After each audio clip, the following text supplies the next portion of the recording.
கடைசி ஆயுதத்தை கையில் எடுத்த மும்பை இந்தியன்ஸ். ரோகித் சர்மாவை சமாதானம் செய்ய அம்பானி போட்ட பெரிய திட்டம். கடந்த 2024 ஐபிஎல் தொடரில் மும்பை இந்தியன்ஸ் அணியில் விரிசல் எழுந்ததாக பரவலாக பேசப்பட்டது.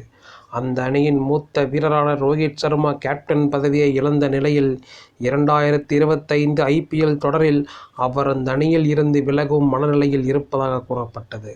மும்பை இந்தியன்ஸ் அணியும் அவரை விடுவிக்கும் என்ற எதிர்பார்ப்பு இருந்தது. ஆனால் தற்போது அதற்கு நேர்மாறான ஒரு முடிவை மும்பை இந்தியன்ஸ் அணி நிர்வாகம் எடுத்திருக்கிறது. 2024 T20 உலகக் கோப்பையை ரோகித் சர்மா தலைமையிலான இந்திய அணி வென்றது. அதன் பின்னர் அவர் சர்வதேச T20 போட்டிகளிலிருந்து ஓய்வு பெற்ற போதும் ஐபிஎல் தொடரில் விளையாடும் முடிவில் இருக்கிறார். சமீபத்தில் நடந்த இலங்கைக்கு ஒருநாள் தொடரில் மற்ற இந்திய வீரர்கள் சொதப்பிய நிலையில் ரோகித் சர்மா தனது அதிரடி ஆட்டத்தை ஆடி 2 அரைசதங்கள் அடித்திருந்தார். தற்போது அவர் உச்சக்கட்ட ஃபார்மில் இருக்கிறார். 2024 ஐபிஎல் தொடரில் ஹர்திக் பாண்டியா தலைமையில் மும்பை இந்தியன்ஸ் அணி பல தடுமாற்றங்களை சந்தித்தது. ஹர்திக் பாண்டியா ஒரு கேப்டனாக சரியாக செயல்படவில்லை என்ற விமர்சனம் அனைத்து தரப்பிலிருந்தும் கூறப்பட்டது. இந்த நிலையில் மும்பை இந்தியன்ஸ் ஒரு இக்கட்டான சூழ்நிலையில் உள்ளது.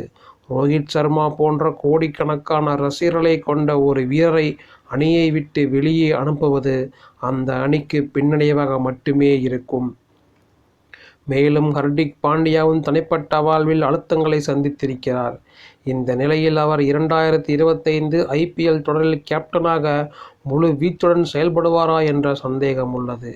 இந்திய T20 அணியின் கேப்டனாக நியமிக்கப்பட்டிருக்கும் சூரியகுமார் யாதவை மும்பை இந்தியன்ஸ் அணியின் கேப்டனாக நியமிக்கலாம் என்ற எண்ணமும் மும்பை இந்தியன்ஸ் நிர்வாகத்திற்கு உள்ளது. இதனிடையே ரோகித் சர்மாவை அணியை விட்டு வெளியேறாமல் தக்க வைக்கும் முயற்சிகள் நடந்து வருகின்றன. ஒருவேளை ரோகித் சர்மா மும்பை இந்தியன்ஸ் அணியை விட்டு வெளியேறும் முடிவை வெளிப்படையாக கூறினால் கேப்டன் பதவியை மீண்டும் அளித்து அவரை தக்க வைக்கும் முயற்சி நடக்கும் என கூறப்படுகிறது.